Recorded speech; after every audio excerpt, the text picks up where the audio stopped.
And So my anybody mother, got any questions for, we got to start the recording here.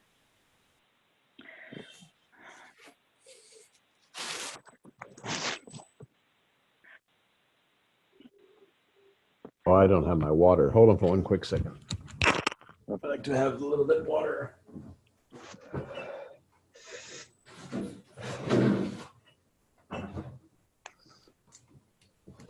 Okay.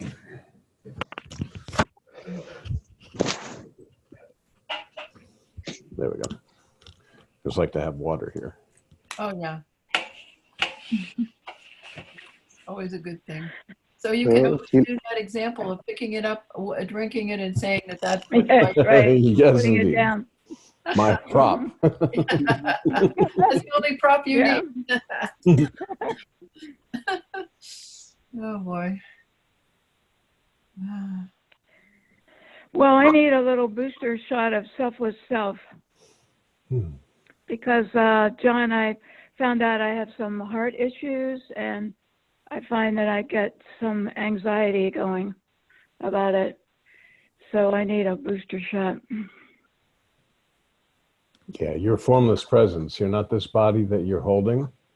And any thoughts that are going on about this body that you are holding can be disregarded. You do what you need to do in the moment. When they say go to the doctor, go to the doctor. You sit and wait in a waiting room. Okay, wait in a waiting room. Somebody's examining, or they say you need some procedure. It's all the body that's going through this. You're formless. None of this is applying to you.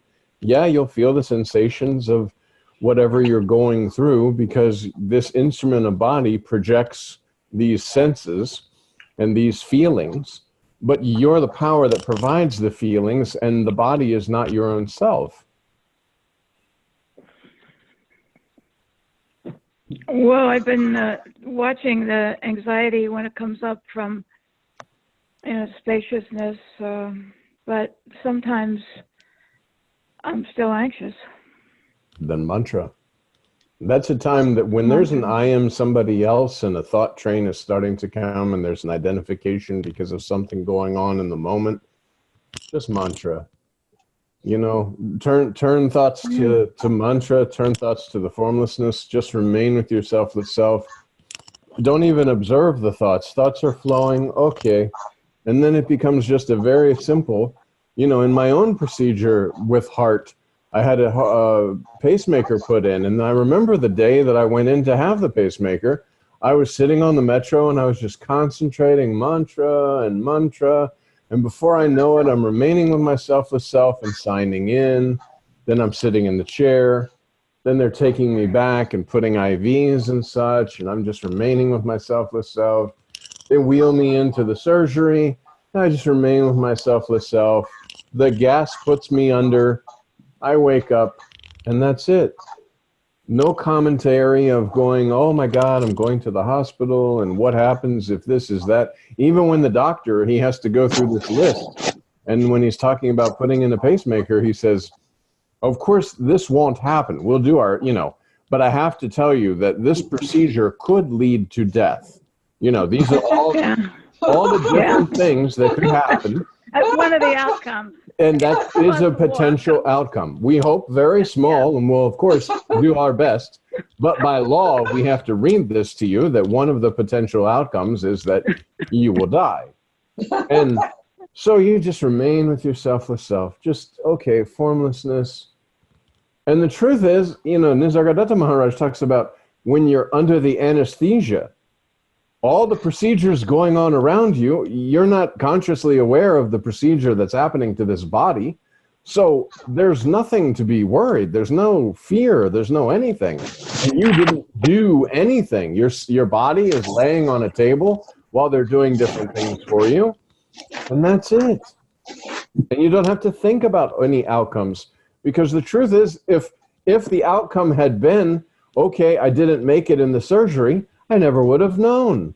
So what's the use of thinking about all that stuff up to including Right. Right.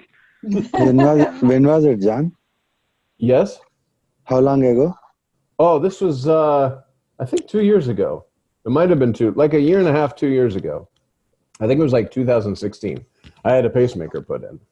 So, yeah. And I mean, but it's truly, and all through the time I was thanking Maharaj afterwards, I was like, oh, this is so, this is you, Master. You're guiding me through this whole thing. Just like Maharaj guided me in India when I had the food poisoning and I was going to a hospital in a foreign country and being hooked up with IV and all this kind of stuff was going on because I had gotten very sick and dehydrated. And I remained with my selfless self. It was very just mantra and remain, remain, remain. Don't know, all these things are going on, but I'm not concerned. Because you are not identifying yourself with the body or mind. Exactly. That's why there is no anxiety. Well, and it's not even I'm not identifying with the body. I was identifying with mantra. Yeah. You see, my mind was kept busy with mantra, so it couldn't go out and wander and think about all the terrible things that might happen to this body that I'm not. My mind was busy with mantra. So there was no like thought process of anything happening to me because there was no me because there was just mantra. Mm-hmm. And this would actually be a very great experience because it was a very great experience. Afterwards, you see, I remain with myself as self and through mantra, my heart rate was good throughout the whole thing. I was at complete peace and complete ease. And what's the flip side? I go in and I'm all nervous and scared and I'm torturing myself, my mind. I keep listening to these thoughts about I am dying because I think that there's an object here that I am that can die. And I go in and then nothing happens. Or even I go in and something happens. But what's the difference truly? You go in completely at peace and are no more, or you go in completely all irritable and crazy and are no more. Yeah, right. It's not you're changing any outcome. This body will go through what it goes through, and you're just formlessly aware. These activities are occurring within your selfless self.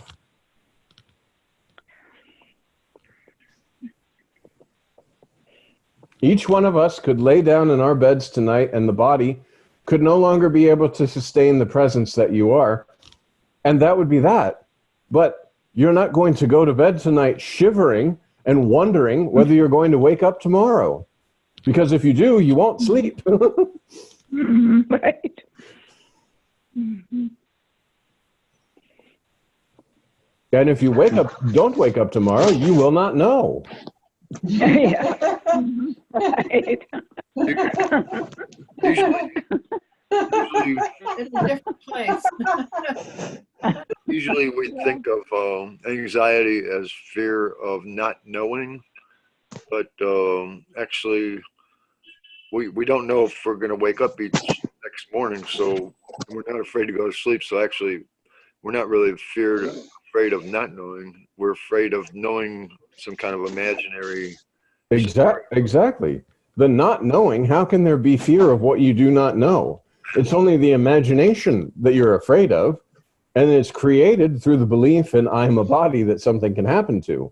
If you're not imagining bad things happening to this body, then whatever is happening is happening.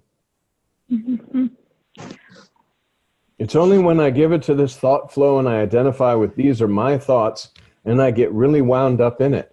I mean, this mind show projected on the screen of mind, and you, both the projector and the seer of this dance of the screen of mind, if you get involved in that, you're lost. But instead, it's just like, okay, this is happening. Okay, this is happening. Mm-hmm. And yeah, you don't have a fear of the unknown. Your fear is that the unknown is the reality. Anything that's known cannot be the reality because there is no knowingness, there is no knower, there's nothing to know. You, the selfless self, have not moved, have not changed, have not expanded, nor contracted. This is just like the dream. And in the dream, you see your dream and it's projected and you see these things happening. But it's just that. Anything that's seen is absolutely not true. The seer is true and you can't see the seer. You can only know the seer through the realization that I am seeing.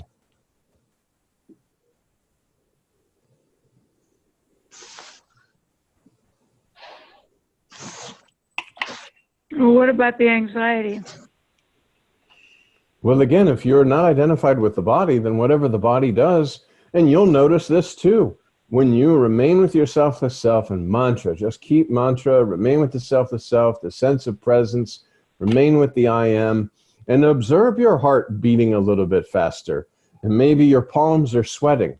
That's the indication that the body, this 5 elemental body, is having a disturbance. But just like the sky, when there's storms or wind or anything like that, the 5 elements are having a disturbance. You're holding a 5 elemental body, and there are disturbances in the 5 elements.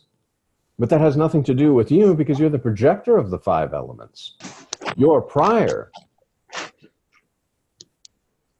These 5 elements appear upon your presence. And then you identify with a lump of these 5 elements as me.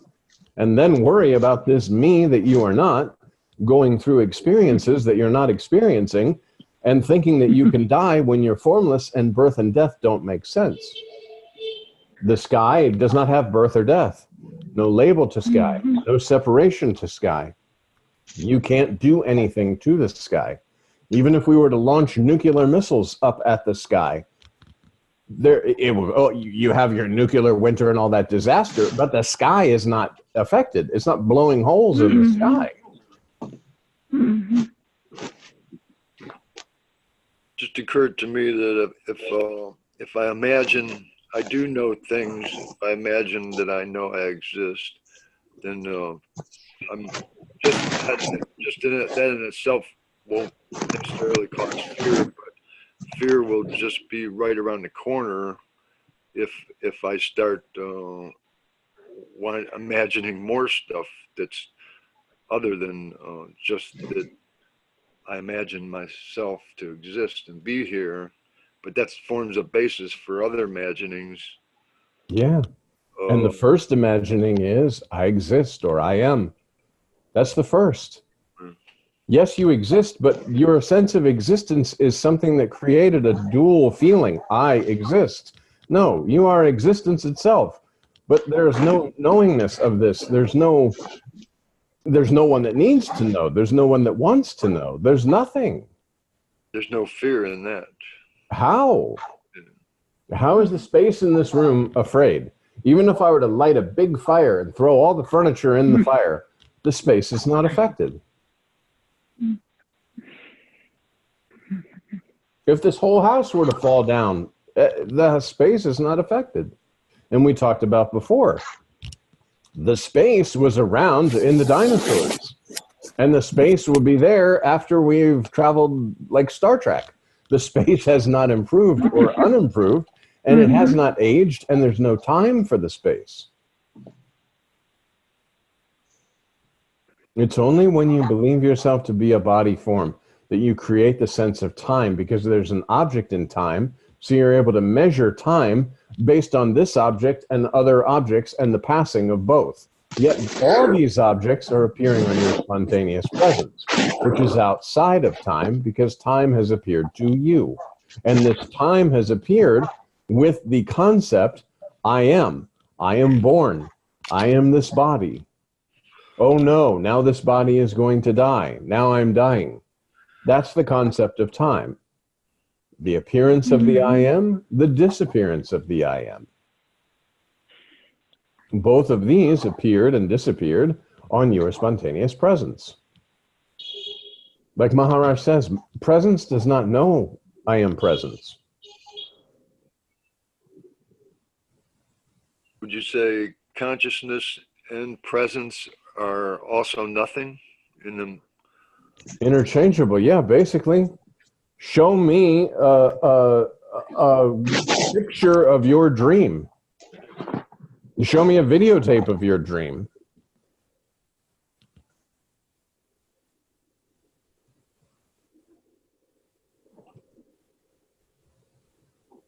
One of the things that occurred to me about that fear, as I am wont to do, I like to read philosophy things, and I was reading this article yesterday, and some guy he submitted that you can't, that absolute truth can be known, but he didn't say, he didn't specify any particular absolute truth that he knew.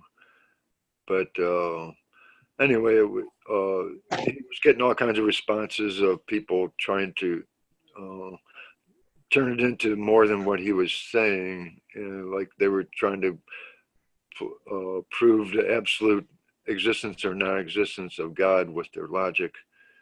And anyway, it just occurred to me that, well, when we're philosophizing and like I want to do, I observe things and I sort of, well, I won't let myself come to any conclusions, but I'm still kind of looking for some kind of something to hang on to in some sense.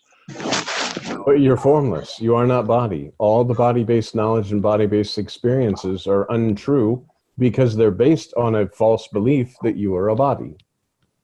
The problem is when you are sensing your existence in this body form, your mind, so to speak, this image of yourself takes a snapshot of I'm an object in a world of objects, and then starts to explore this world of objects. But you're not an object, and therefore all of your perceptions are based on this one false, like Maharaj says, this little mistake of I'm an object and these are objects, because all of the things, like if your mind is a computer, it starts with the base program, how this thing relates to me. But there is no me. And therefore, all the thoughts and all the body-based relations, all the body-based concepts, all the body-based knowledge came along with the body, which you are not. Prior to beingness, there was no philosophizing. I think that's a word. I don't know if that's a word. Yeah, that's good enough. There was no philosophizing, no contemplating, no meditation, no nothing.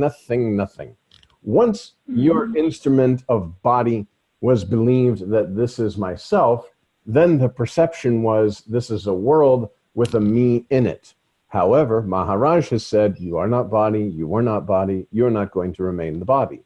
So if you are not body, then there can be no karma for you because there is no doer, because the formlessness can do nothing. If you are not body, then anything that's acquired using this body, all of the information that's acquired using this body, is completely false because you are not body. And when you start to know yourself in a real sense, this realization comes, I'm formless, then none of this form world is applying to me. As a matter of fact, if I'm formless, this form world is occurring within the formlessness that I am. Yes, sir. And beingness only, everything is being experienced. Yes. It's the very moment experience. No need to say even this also. This even saying also happening in the same beingness.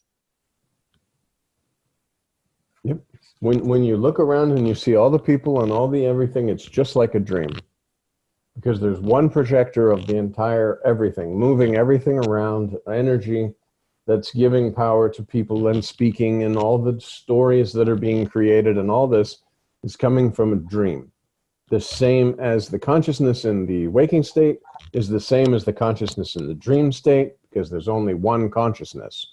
In the dream state, the consciousness loses its identification with the body and therefore projects this dream world, and then again can attach to a body form within the consciousness so that it can pretend that it's inside the dream. But the consciousness, then when it believes it's the dreamer and you're waking up, then the consciousness attaches itself to the body form, and the consciousness that's the projection is projecting from the perspective that I'm a body form, and this is all the things that are occurring for this body form. I call it my life. That's a good point. I woke up today and I seemed to have almost like a sensation that I was seeing not consciousness itself in everything or something. It was like it's like I could see consciousness was everything was being made of consciousness somehow. Mm-hmm. And I guess I can't say I could find consciousness, but it seemed to be what was behind everything or something. Yeah, Or you are that. the substance of everything. It started to feel like. You are that. The same as we talked about before about the air. The air in this room is just air. I breathe it into my body. I call it my air. And that's just like the four walls. Okay, the space in the room is now a kitchen. It's now a bathroom. It's now a bedroom. The space in this body is now John's air. And I breathe it out. And now Sandra's breathing in this air. And now it's Sandra's air. She breathes it out. Now it's Keith's air. But it's just air. And if you think of the consciousness like this, that it's permeating everything, and that this is just a dead body. This is a lump of 5 elemental goo that's animated, but all the animation is also occurring inside your selfless self. Everything that appears on your spontaneous presence is illusion. And that's why if we go into the illusion to explain the illusion, we're using illusory concepts, and then we have to decide which illusory concept is true and which is false. And then we start to investigate these true and false illusory concepts because the unborn child wants to prove its existence.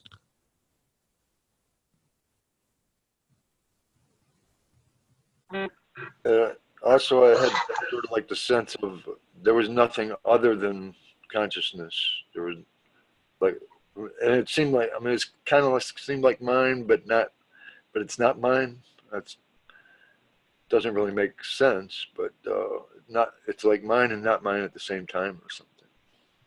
When the mind goes in abeyance, it's kind of just is not pressuring that I am a body, then everything that's seen, there's no sense of separation because there's no sense of me and you, or this is me and that's you. There's just this formlessness. And even there's no pressure of being a body, so you can't say like, this body is having the experience of formlessness. No, it's just formlessness. And there's seeing, but there's not an interpretation of what's seen because there's no one here that's interpreting these images of what's seen. There's no need to do that. Everything is just as it is.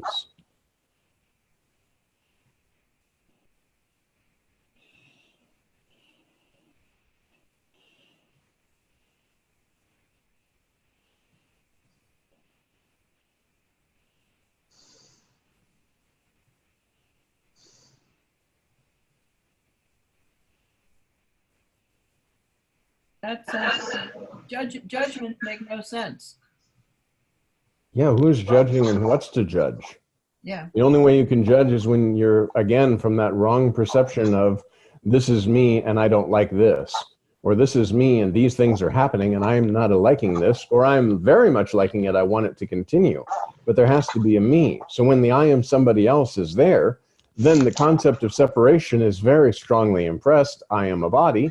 All the flow of thoughts will be identified with as my thoughts, and I'm lost. But I can easily see myself getting lost as this engine of mind begins to turn, and just remain with the sense of presence. Invite the attention of the invisible listener using mantra, or just remaining with yourself quietly and observing this as it passes, as it will. And just remember that everything that's seen or known or experienced is not true. There's no experience, no experiencer.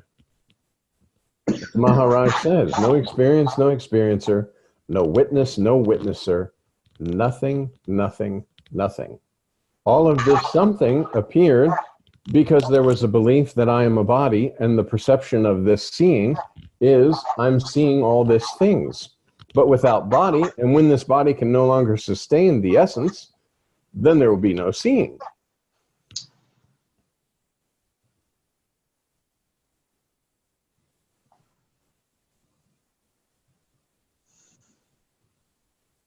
I know when things get, yeah, like, in those intense moments, you know, like illness or whatever, I just push back. I mean, like, it's just like, there's nowhere to go but just push back to prior to beingness, because everything else is like you say, body pressure, or it's a covering. Every single thing, every thought, every concept, just everything. And so basically just pushing back to that point of prior to everything, basically, you know, it's just and trying to, you know, like stay there, basically. Yes. You know, just using the mantra, you know, meditating, whatever, you know, like doing bhajans, you know, just constantly doing it, constantly, because, and I think, you know, like the moments when you really are, you know, threatened by an illness or something like that, you know, like that's, you know, self pushing us back to that place, you know, basically to that disidentification, you know, to that, to our formless self. Yes. These are doorways to your selfless self. Everything that appears as some kind of a tragedy to the body-based form is a doorway to your own selfless self. Right. You know, and this is even in regular life, if you look intellectually speaking, your mom and your dad, you become very attached to them. They grow older, they perish. So everything is teaching you that these attachments are going to dissolve. So allow this dissolving because this is the natural process. Don't be attached to anything. All of these body-based relations are not going to remain with you forever. And also the one-time self, you know, the body relationship with the, your own body, your own presence or whatever. Exactly. That also is a time limit too, and basically it's disassociating from that as well. You know? Exactly. Yep. You see mom and dad perish, and then you watch this body dissolve, and you know you're detaching slowly from everything. People retire or lose their job, or you know, even if you have a happy, all no problem life, you're retiring from your job. If you're married happily, a spouse will die. One of you, unless you die first, and then there's nothing to talk about. But let's say spouse dies first, and you're detached, and then you go into a nursing home and you watch your friends. That's another thing. A lot of elderly people, they watch their friends go. And then, or they're put in a nursing home where they're surrounded by people who they talk to, but then they see them go. The entire thing is letting go of this illusory world. Even if you believe it to be true, there is no, you know, like Maharaj says, someday or other, you willingly or unwillingly are going to have to leave the body. So why not know yourself now? Know that you are not dying, that you cannot die, that this sense of existence has appeared to you. And after this body form can no longer sustain this essence, this wetness of existence, then this existence will not be felt. This is the instrument to know that you exist, even though there was really no need to know this. But you know, the sense of existence appeared, just like knock, knock on the door. Who's there? Nobody's there. But somebody had to be there to say nobody's there. Something that you are had to be there for this sense of appearance, for the sense of presence to appear. And when you get pushed back, you know, like, by, you feel threatened by whatever, you run into deeper and deeper layers of concepts that you're, you know, like you're holding on to. You don't know they're there until you really get, and then you see them kind of like coming up right in front of you, you know. And it's good because then you get to deal with them. You know, you get to come face to face with them. You know, like.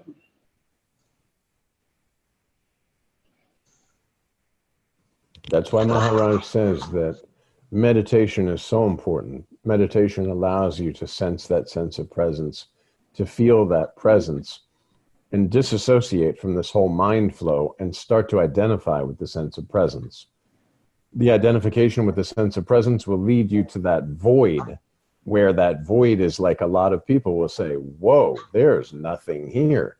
And yet, you're there to see this nothing. It's just a little small change of perspective that when you're in the void and there's no mind, you don't run away because, okay, you're witnessing this void. So obviously this void is appearing on your spontaneous presence and it's able to be seen. So you're not the void. When the mind goes into quietude, you don't have to be afraid because there's nothing, but you are. That's why Maharaj rightly says, Where everything ends, there you are, prior to beingness. Does it have anything to do with when the Nisargadatta says he feels like a solid ball of like nothing move, no motion? It's like Yeah. You can say, like when we talked about before about being dunked into the water and you go deeper and deeper and deeper, and it kind of, even when you go into the water, if you go too deep, your ears, you know how you get a fullness in your head and your ears start to fill and all this. You're filling because your fullness. You're absolutely, there's no separation of any kind.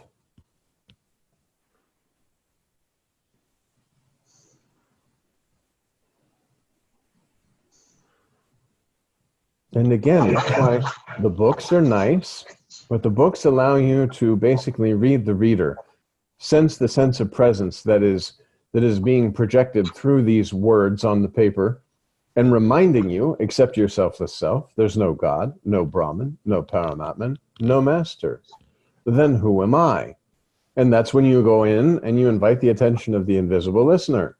This formless sense of presence. Now you are the knower of the sense of presence, and yet the presence is where all of this whole dream consciousness has been created and appears. It appears spontaneously to that you are.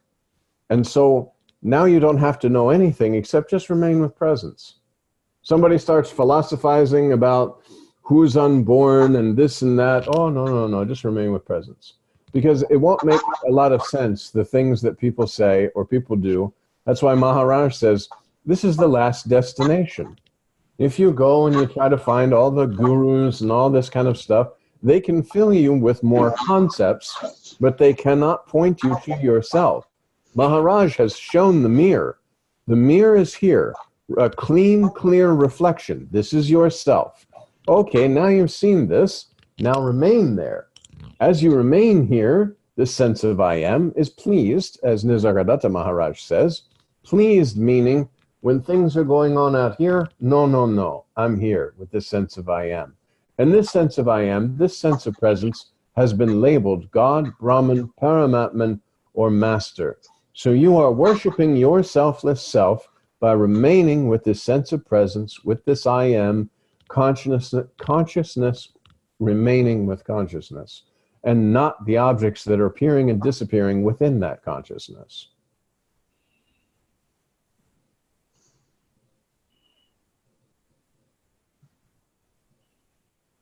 But you're not a zombie, you know.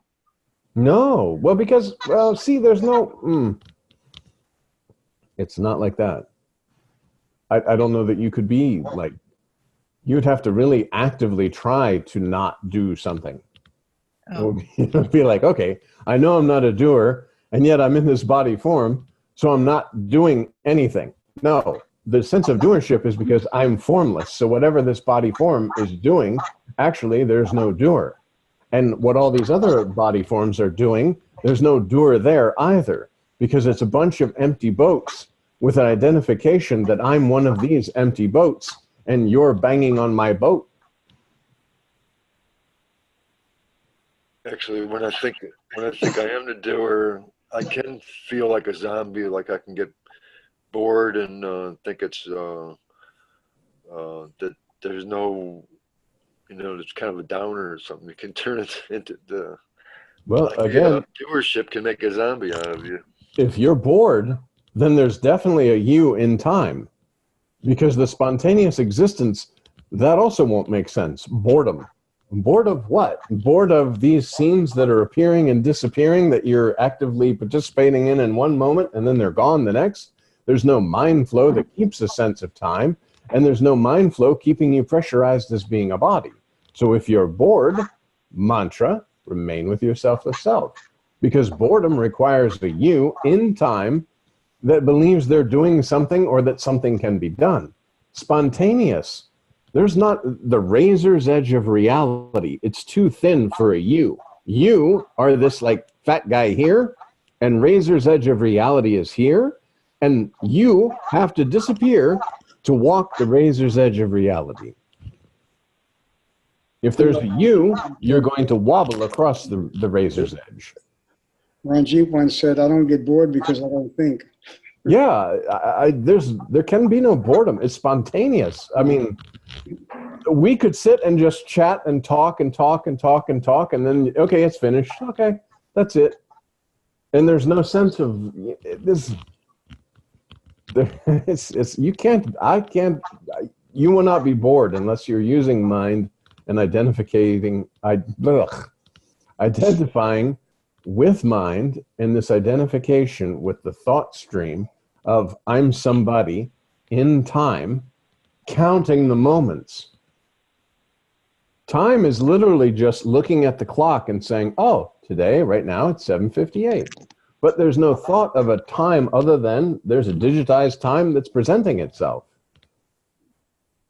And of course, your alarm clock goes off. Oh, it's 4 a.m., time to get up and take a shower and go to work. But there's no, it's spontaneous. There's no, like, as you're taking the shower, oh my God, I have all this stuff to do and this and that. No, while you're taking shower, you're just taking shower. You're experiencing the water falling on you and washing your hair and then drying yourself. You're just here in the moment. There's no thinking about all these things that are going to happen, that may or may not happen. How many times have you been in the shower contemplating about what might happen today, and then at the end of the day, none of those things actually happened? So again, imagination due to the belief that I am a body in time. Yeah, actually, I think boredom is a kind of resistance, because it's a resistance against what you think should be happening and isn't happening. Well, that's definitely with identification, because identification is these things are happening. Yeah. And I believe somehow that I don't like what's happening. But this just is a concept, mind-blowing concept, because what's happening is happening. Whether you like it or not, it's not a... Right. It's raining outside. I really hate the rain and I want it to be sunny. Well, now I'm going to be disturbed with this thought that I want it to be sunny, but it's raining. So how am I to change to make, okay, clap on, no rain? No, it's not like this. So if I'm not wanting something to be what it is, then I drive myself insane, which then allows the mind to get lost in all the projections of I don't like what's happening. That's why at the very base level of base beginning of recognizing yourself, you say, oh, acceptance. Oh, I need to accept what's happening. But it's insanity not to accept what's happening, because what's happening is happening. So that's at the very most basic level that you say, oh, just accept what comes and accept what goes. But you, again, prior to being this, there is no coming and going.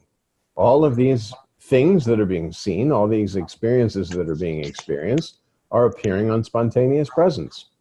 Without presence, this body is a dead body. It's burned or buried. And I don't have the experience of being burned or buried.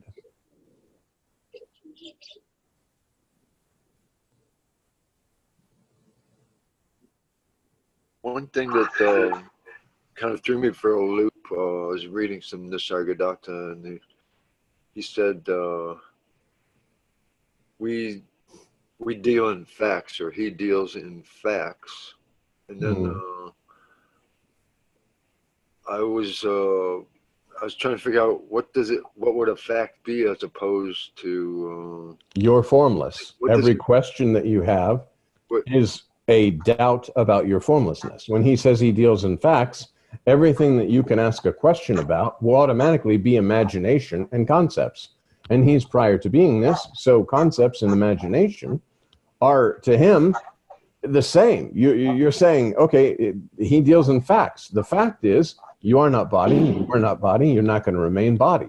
So any question about the body-based existence, I think Nisargadatta Maharaj has said, I can't go along with you and imagine to answer your question about the thing that's not happening.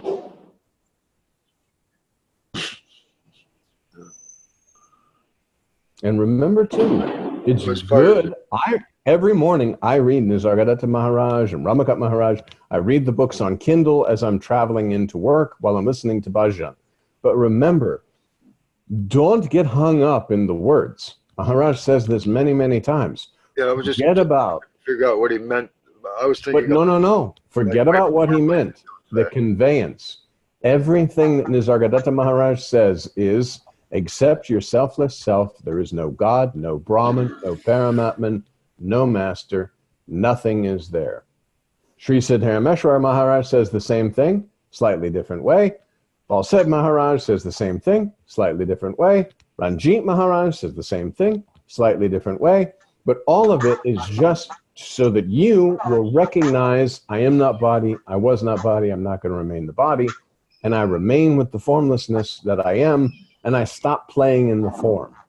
If I sit and I try to dissect the different masters' languages or the different, because each questioner, when a questioner comes to the master, immediately the questioner is posing themselves as a body and asking a question. This is what the master hears. I am doubting that I'm formless, and because of this doubt that I'm formless, I've imagined these other things are happening to this form that I am not. Can you help me? Yes, you are not body, you are not body, you're not going to remain the body. And this can be said in a multitude of ways with different various stories. Ramakat Maharaj uses the very beautiful story of Eklava. Eklava is showing, okay, this master who's a statue, I put my complete trust and faith in, and it's my own internal master that's actually teaching, because that's all there is. Because I believe I'm a body, I need an external master to tell me that I'm not a body. But once I know I'm not a body, then I know that this external master and this body, there is neither separation, because it's the formlessness that's using two instruments to communicate to itself to tell this other instrument, you are not body. And there's a recognition in the projection. So please don't get hung up on, Nisargadatta Maharaj says this and Nisargadatta, because yes, it's nice, but forget about it. It's meaningless, truly, because prior to beingness, all of these words were not. You're prior to words. As a matter of fact, you can even witness yourself being prior to words, because as you remain with the presence, when there's a stirring of language, you can see this arising of a word before it's used in the voice box and spoken. They talk about the different types of speech, but that's the base. You sit there, and as the formlessness that you are, a word arises, it's entertained in the mind, and then spoken using the body form. But you're prior to this entire cycle. Where does the stories start to form with the rising of words? Yeah, stay prior to words. Forget about the words. And even when you're reading, don't read the words. Read the reader. Because when you're reading, at least I know, when you're reading any of the masters, there's a recognition in the projection. There might be a quietude for a moment, whatever you want to call it, but presence, recognizing presence. There's a pull, recognition in the projection. Excuse me. Just like bowing to the masters. If you look in the master's eyes when you're bowing to the masters, there's a clear recognition in the projection. You will feel your formlessness like a magnet being pulled into your own selfless self. Then I'll soon make a story out of that. But Yeah, and there's no story because you're formless. But see, when that presence is pulling, there's no mind. Like when you sit and, it happened the very first time ever in the ashram, and I was bowing and I was looking. When I bowed, I looked right in the master's eyes, and I felt this, like this body was being dunked in the water, like drowned almost. I felt this powerful presence to presence. And I thought it was kind of wrong, because I went to Maharaj and I said, today when I bowed to the masters, It was like they were pulling me. There was a pull. He said, this is recognition. This is the formlessness recognizing itself. Understand that these images are just a bunch of chemicals, just like this body is a bunch of chemicals, and the one that's seeing is recognizing its own self. There's a recognition in the projection that we, using body form, feel as a powerful sense of presence, or a sense of peace, or serenity, or whatever you want to label it. I like to label that feeling presence because it's presence. I don't know. But we can label it serenity. You could say, oh, when you look at the master, there's a feeling of such overwhelming deep peace that it literally dissolves the mind in the moment. Or you could say it's an overwhelming sense of presence, or any of these things, because all of this is using body form, and none of this, even though they're very nice experiences, none of it is true.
Hello.